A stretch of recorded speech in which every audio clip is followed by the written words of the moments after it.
recommence, une soirée comme les autres. Will, qui a passé l'après-midi allongé sur la petite pelouse qui jouxte la maisonnette, repose à présent sur le matelas posé à même le sol dans le salon.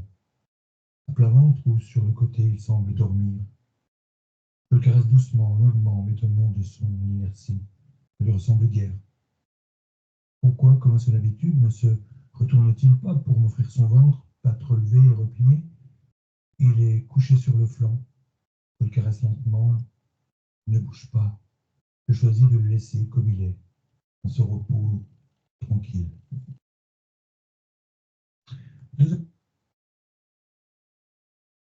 Ainsi commence l'ouvrage Merci Will et à bientôt, que vous avez écrit en mémoire du départ de Will, votre chien, il y a 10 ans, le 14 avril 2015. Ce livre que j'ai eu l'honneur de publier et qui a certainement scellé notre amitié. 10 ans déjà, Michel, et pour bien vous connaître, je ne vous poserai pas la question de savoir si la plaie s'est refermée, mais en quoi l'écriture de cet ouvrage a pu vous aider dans ce deuil? Je crois que ça a été une écriture réflexe. Je ne me suis pas posé cette question d'une écriture qui serait en quelque sorte épongeuse du chagrin. J'avais besoin de le faire, et je l'ai fait d'ailleurs dans les derniers moments de vie de Will, hein, puisque il décédera quelques jours après que j'eusse écrit les 10 premières pages.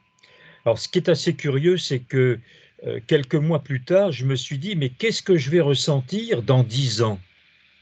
Et nous Voilà. y sommes, et nous y Et sommes. nous y sommes, et nous y sommes.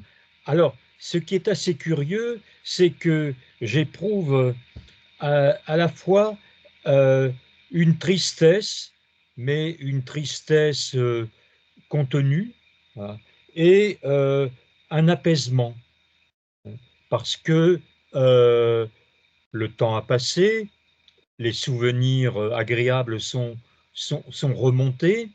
Euh, j'ai la chance d'avoir eu, à la suite de Will, un autre Labrador, Alec, décédé aussi il y aura maintenant bientôt 6 ans, et puis un troisième, Nell, toujours d'ailleurs de la même race, de la même couleur.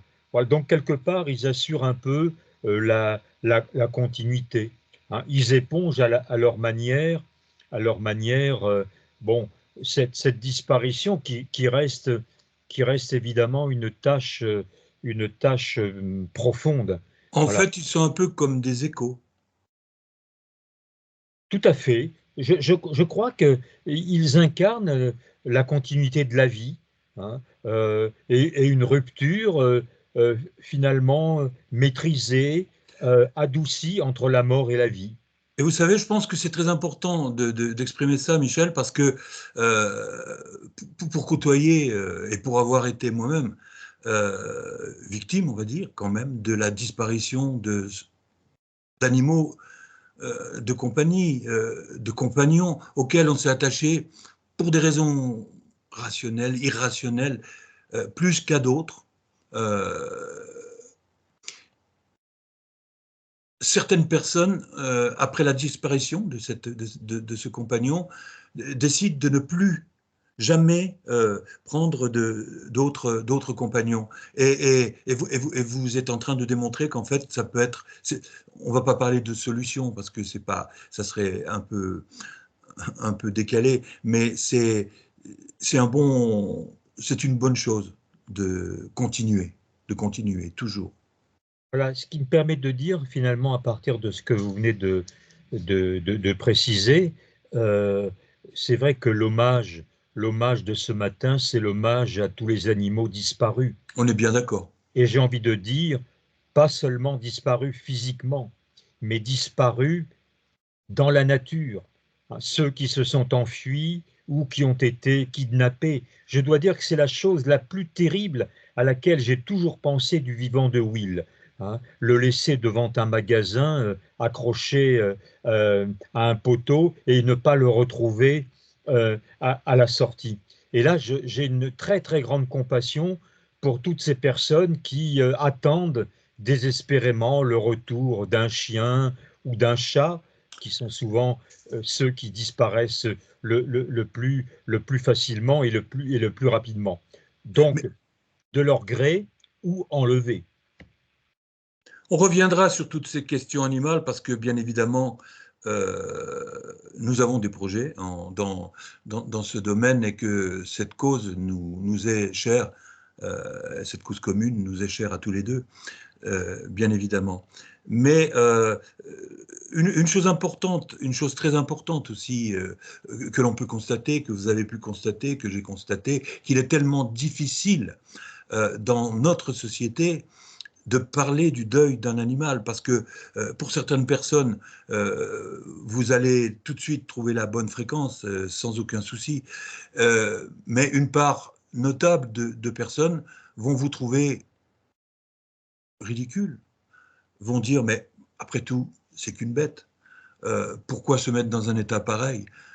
Mais avant votre réponse, moi, ce que je peux dire, j'ai vu des gens mourir, j'ai vu des gens mourir après la perte de leur compagnon. Ben, je crois que l'expression mourir de chagrin euh, a pris tout son sens quand j'ai perdu Will. Et je racontais pas plus tard qu'hier que j'avais connu, à la suite de sa disparition, 500 jours, 500 jours de chagrin ininterrompu, avec le mouchoir à portée de main, à chaque jour qui passait, et qui me semblait euh, interminable. Et d'ailleurs, je relisais récemment dans le très beau livre de John Steinbeck, À l'Est d'Éden, Hum. cette phrase qui résume parfaitement ce que nous éprouvons dans cette situation: lorsque son chien mourut, mais ça peut être encore une fois un chat, un cheval, un cochon d'Inde, un lapin, une poule, n'importe quel animal qui accompagne notre vie, lorsque son chien mourut, le monde s'arrêta. Eh bien, c'est tout à fait ça. C'est-à-dire, j'avais la chance à l'époque d'être encore en activité, euh, et donc, évidemment, euh, l'implication dans l'activité professionnelle était un dérivatif momentané de ce chagrin.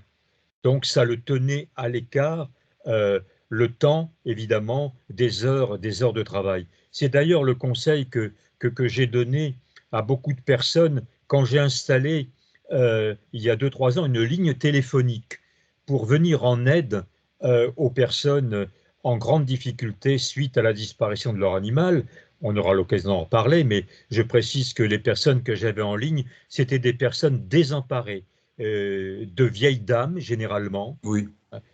isolées, parfois même handicapées, donc n'ayant plus la capacité de se mouvoir, hein, de se déplacer, voilà. Et donc se retrouvant dans une situation évidemment épouvantable, épouvantable. Et donc le premier conseil que je donnais à toutes ces personnes qui me sollicitaient, c'était dans la mesure du possible de rester en activité, hein. Donc, professionnel si l'activité existait encore, hein, d'aller se promener, d'aller s'aérer. Voilà. Et surtout de verbaliser l'émotion. Voilà. Alors, évidemment, on peut s'en sortir en restant enfermé avec soi-même. Mais je crois que le plus souvent, il faut avoir un interlocuteur, j'allais dire, de confiance. Vous savez, comme quand vous allez à l'hôpital et qu'on vous fait signer un petit papier en disant, mais qui sera votre personne de confiance, hein, au cas où il arriverait quelque chose, évidemment, de malheureux. Eh bien, moi, j'ai eu la chance d'avoir cette personne de confiance qui était une amie psychologue, Marie, que je salue aujourd'hui aussi ici parce que c'est son anniversaire, vous voyez, le 14. Hein. Alors, on pourra parler du 14, hein, Oui. qui est un chiffre qui suit et qui me suit. D'ailleurs, le livre coûte 14 euros. Hein. Alors, Est-ce que ça a été fait exprès ou pas? Bon, enfin, en tout cas, la Ça, vous coïncidence est là. l'évoquez dans le livre, et c'est une dimension où à plusieurs reprises l'irrationnel surgit dans cette histoire de manière assez énigmatique, effectivement. Bah, je vais vous raconter une petite anecdote qui m'a, je dirais, vraiment pris au saut du lit et bouleversé. Quand je suis arrivé dans ma cuisine, le petit sac de croquettes qui était posé sur la table était à terre, renversé. Aucune explication rationnelle, parce que le sac était bien positionné. Fenêtre fermée, pas de coup de vent, pas de main étrangère. Comment, comment effectivement ce sac a-t-il pu tomber? Voilà, donc je me Mais suis dit, vous savez, tiens, Michel, ce que vous êtes en train de dire va faire écho, je reprends le terme, chez nombre de personnes qui ont vécu votre situation. J'en fais partie, effectivement. Après la disparition d'un compagnon, euh, souvent, souvent, il se passe des choses qu'on ne peut pas expliquer. Alors, on va relire Jung, peut-être. oui, dont on a parlé, oui, Voilà. oui. Mais je crois que c'est aussi un conseil, je crois qu'on peut donner aux gens qui nous écoutent. Il n'y a pas de mauvaise réponse dans une situation comme celle-ci, hein. On a le droit de tout faire pour apaiser un peu son chagrin. Et je vais vous raconter quelque chose, évidemment, bon, qui pourrait être honteux de dire pour un sociologue, hein, qui passe, et d'ailleurs c'était le titre du Parisien qui était venu un mois après la publication du livre, qui était venu chez moi, voilà, et qui me disait, mais finalement, en exprimant votre chagrin, vous levez un tabou, voilà, et vous le levez doublement, parce que vous êtes un homme. Et dans les traditions, on est encore toujours avec ce préjugé que l'émotion est du côté des femmes, que les femmes peuvent pleurer, hein, mais que les hommes doivent contenir leur émotion. Donc, je crois qu'il faut libérer ces larmes.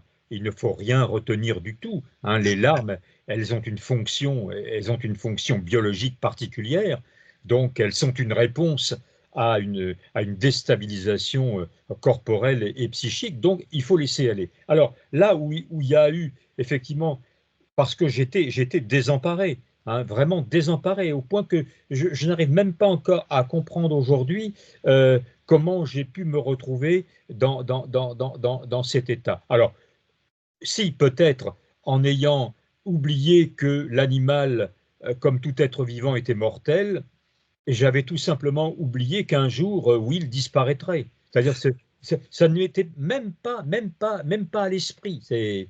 Euh, voilà. Alors donc, ben, j'ai fait appel à ce qu'on appelle une sorte de médium, hein, alors qui permet d'entrer en communication avec l'animal. Alors attention, ce sont pas des communications répétitives, c'est une fois. Et donc, euh, sur le conseil d'ailleurs de cet auteur Stéphane Alix, qui avait Mhm. écrit un très beau livre après la mort de son père, et qui m'avait dit, ben, Michel, essayez de joindre, donc je cite cette dame parce que elle m'a été très utile, Dominique Vallée, Madame Dominique Vallée, voilà, et qui est entrée en communication avec Will en me donnant des informations que seul un proche pouvait connaître, hein. Et je n'avais préalablement donné ni mon nom, ni la référence de l'ouvrage, ni un quelconque repère. Alors, je vous donne deux exemples. Deux exemples. Elle me dit, vous savez, votre chien, il est très inquiet pour vous. Voilà, il s'inquiète, hein, de ce que vous allez devenir. Voilà. Mais lui-même, il est menacé là où il est enterré, là où il repose, au fond de votre jardin. Il est menacé par quelque chose. Voilà. Et euh, j'ai cherché le quelque chose qui pouvait le menacer, qui pouvait effectivement tomber sur lui. C'était un arbre mort. un arbre gigantesque, parce qu'il devait avoir une bonne centaine d'années. Voilà. Et cet arbre gigantesque, un jour, il s'est effondré. Voilà. Alors, il n'est pas tombé, il n'est pas tombé précisément sur l'endroit où était enterré le chien, mais voilà, la menace était là. Et deuxième exemple, elle me dit, vous savez, il pense à quelqu'un avec qui il écoutait de la musique, voilà, et ce quelqu'un, eh bien, ça commence par un D. Et j'ai dit D, D. D, c'est Didier, mon fils. Voilà. Alors, encore une fois, euh, ça m'a beaucoup aidé. Donc, ça a été une séance unique. Hein, c'est le principe de ce genre de dialogue. Alors après, évidemment, on peut tout dire. Hein, on peut tout dire. C'est pas vrai, c'est de l'imagination. Non, je pense Voilà. que il faut livrer Certains le les pensent, certains faits. le pensent. Ça rejoint un petit peu les témoignages euh, de, de mort imminente. Voilà, on n'a pas d'explication pour l'heure, mais on a des témoignages, et des témoignages irréfutables, hein, effectivement, de personnes qui, dans certaines conditions ou situations, vont avoir accès à des informations que normalement elles ne pouvaient pas connaître. Donc ça, c'est un fait établi, je dirais. Maintenant, les réponses. Voilà, alors, Mais il y a une autre chose oui. qui était intervenue à l'époque, parce que étant l'éditeur de cet ouvrage, euh, ce qui a pu peut-être vous aider aussi, c'est tout le travail connexe à l'édition de ce livre et à sa promotion, et aux interventions dans la presse et dans d'autres associations. Vous avez fait même quelques conférences qui ont pu aussi vous permettre de faire un pas de côté par rapport à votre douleur. Alors, j'ai envie de dire oui et non. Oui et non, parce que le fait d'avoir livré au public ce livre a fait que j'ai dû en assurer évidemment la connaissance, la promotion, euh, et finalement, depuis 10 ans, il n'y a pas une seule journée où cet animal ne soit pas dans mon esprit, parce qu'il peut y avoir une commande de livres. Ce qui est Voilà. pas mieux dire d'ailleurs, c'est que en réalité aujourd'hui, euh, bah, c'est un double hommage. C'est un hommage à Will disparu, et c'est un hommage à vous qui l'avez rendu éternel. Parce que figé sur la feuille de papier, voilà, hein, on parle d'amour éternel, mais là, encore une fois, il y a la concrétisation, hein, naturellement, il y a la concrétisation. Voilà. Et c'est vrai que je crois que c'est utile, et j'entends des gens qui me disent, mais on a envie d'écrire, on a envie d'écrire. Mais j'ai dit, mais écrivez, racontez. Faites-le. Et du reste, Michel, une des fonctions que l'on va apporter à notre nouvelle maison d'édition Cabaret Voltaire sera aussi celle-là. Aider à l'écriture pour certaines personnes, d'arriver à réaliser ce que vous avez fait, même si c'est pas publié au niveau où vous avez pu le faire, où j'ai pu le faire, mais rien que le fait de pouvoir l'écrire et de pouvoir le communiquer, ne serait-ce qu'à son entourage, c'est déjà énorme. Et comme vous dites, le plus important, à partir du moment où il est dans, comment dire, dans l'ouvrage, dans ses pages, il est éternel. Voilà. Voilà. Alors j'aimerais d'ailleurs montrer une photo que j'aime bien parce que euh, comme comme toutes les personnes qui se retrouvent dans cette situation, on conserve longtemps, hein, à côté de soi une couverture, hein, une couette, un panier, des jouets. Euh, bon, c'est vrai que j'ai conservé longtemps à sa même place, sans toucher à la couette qui était sur le canapé. Hein. Cette couette est restée des années à la même place. Et j'interdisais à quiconque de toucher cette couette. Parce que ce chien avait une particularité, il sentait bon, comme un parfum. C'était magique, c'était magique. Vous respiriez ce poil, vous aviez l'impression d'être dans un parfum doux. Alors, voilà une autre image, hein, qu'on peut voir. Là, voilà, c'était une balade au bois de Vincennes. Alors, si vous regardez bien la laisse, bon, la laisse, évidemment, a été brisée parce qu'il brisait un petit peu les choses. Voilà, eh bien, il reste ça, voyez, il reste ce bout de... Voilà. Et ça ne me quitte pas, hein, c'est autour de moi, comme cette autre photo également, qui d'ailleurs est, je crois, un peu correspondant à celle du livre. Voilà. Alors, tout ça pour dire quoi? Pour dire que je ne suis pas de ceux qui écrivent sur un chien disparu pour dire c'était le plus beau, le plus extraordinaire, un chien exceptionnel, il savait tout faire, des tours, quasiment des tours de magie. Non, je dis c'était un chien psychologiquement très ordinaire, mais objectivement Oui, mais beauté rare, d'une élégance, vous voyez, d'une élégance. Enfin, il portait l'élégance sur lui. Et d'ailleurs, quand je me promenais dans les rues, que je faisais mes promenades, pas une seule fois en presque 8 ans, pas une seule fois, je n'ai eu une personne dans la rue me disant qu'est-ce qu'il est beau, votre chien. Et bon, et- au point et- d'ailleurs que certains ajoutaient est-ce que je peux le caresser? Voilà. Alors c'est amusant parce que Will se tournait vers moi comme s'il il demandait l'autorisation. Voilà. S'il me demandait la bénédiction pour autoriser la caresse. Voilà. Donc c'est vrai que il avait une élégance, d'ailleurs qui était déjà dans son prénom, Will. Will, c'est un prénom quasi humain. Voilà, il y a des Will prestigieux, des Will princiers. Euh, euh, voilà, donc ça, c'est effectivement, c'est un fait objectif. Voilà. Pour le reste, encore une fois, eh bien, j'ai vécu ce que vivent toutes les personnes dans cette situation. ce que, Dites-moi. ce que j'ai envie d'ajouter quand même, c'est que d'une part, ce livre est remarquablement écrit, parce que Michel Fize est sociologue, mais aussi écrivain, et là c'est l'éditeur qui parle, et on en reparlera sur d'autres ouvrages que vous avez pu, écrire. Euh, donc, mais surtout, cet ouvrage, c'est l'histoire d'une relation humaine de haute intensité. Voilà ce que je Oui, peux dire sur, voilà. sur cet ouvrage. Et C'est ni l'histoire d'un chien ni l'histoire d'un homme, c'est l'histoire d'une relation surtout.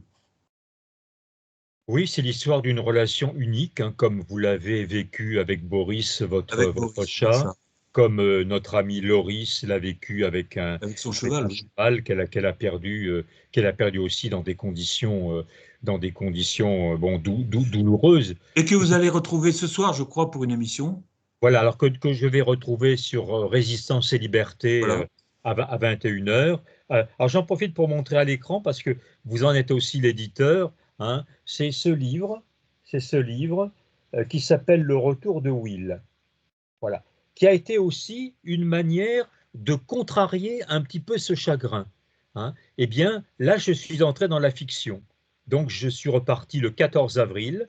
Le 14 avril, Will ne disparaît pas. Il se réveille. Voilà.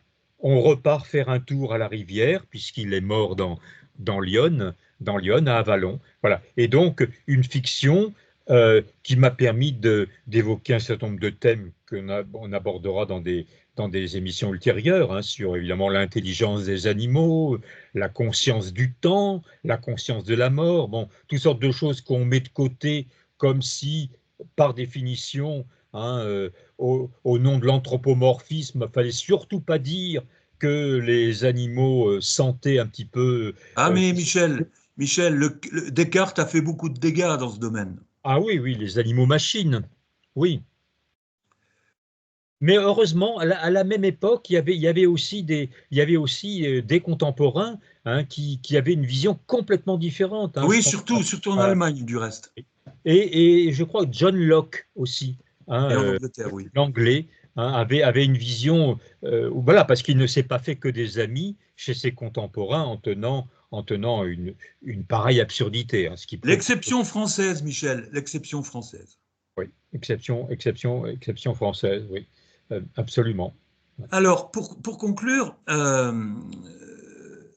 bon, je voudrais inviter les personnes qui ont eu l'amabilité de nous suivre sur cette séquence, de se référer aux commentaires que vous allez faire pour pouvoir se procurer le livre, hein, selon sa disponibilité, et le CD, puisque un audiolivre a été réalisé d'après cet ouvrage. Voilà, et une lecture de Jean-François Cros. Avec la musique. Avec la musique. Voilà. Alors, je précise que c'est un livre qui est toujours disponible, notamment sur les 3 grands sites d'achat, à savoir Amazon, Cultura, Fnac. Voilà. Mais qu'effectivement, je laisserai mon adresse email pour que les personnes qui voudraient recevoir le livre, auquel j'apposerai une petite dédicace, naturellement, voilà, pour qu'ils puissent prendre contact directement avec moi, et le livre sera envoyé immédiatement. Et pour complément d'information concernant les commentaires, surtout sur cette séquence, nous invitons celles et ceux qui ont un témoignage relatif à votre histoire, à la disparition d'un compagnon, à nous laisser un témoignage en commentaire. Voilà, et je précise aussi, pour les personnes qui achèteraient sur Amazon, elles peuvent compléter la liste des 70 commentaires qui ont été posés depuis la sortie du livre, donc en juin 2016. Voilà, et vous verrez qu'il y a des commentaires qui permettent aussi d'enrichir la réflexion, voilà, et de montrer qu'en fin de compte, Will n'est que le symbole de tous les disparus. Voilà, il n'est pas, je le répète, il n'est pas plus important, et je ne suis pas plus important dans ma situation que tous ceux et toutes celles qui ont vécu ce drame, encore une fois, épouvantable. Alors, donc, copier-coller de votre témoignage en commentaire, Amazon, Café Social Club. Merci et bon courage avec vos animaux si vous avez la chance d'en avoir. Voilà. Et pensez ce jour à tous nos compagnons disparus. À très bientôt à tous.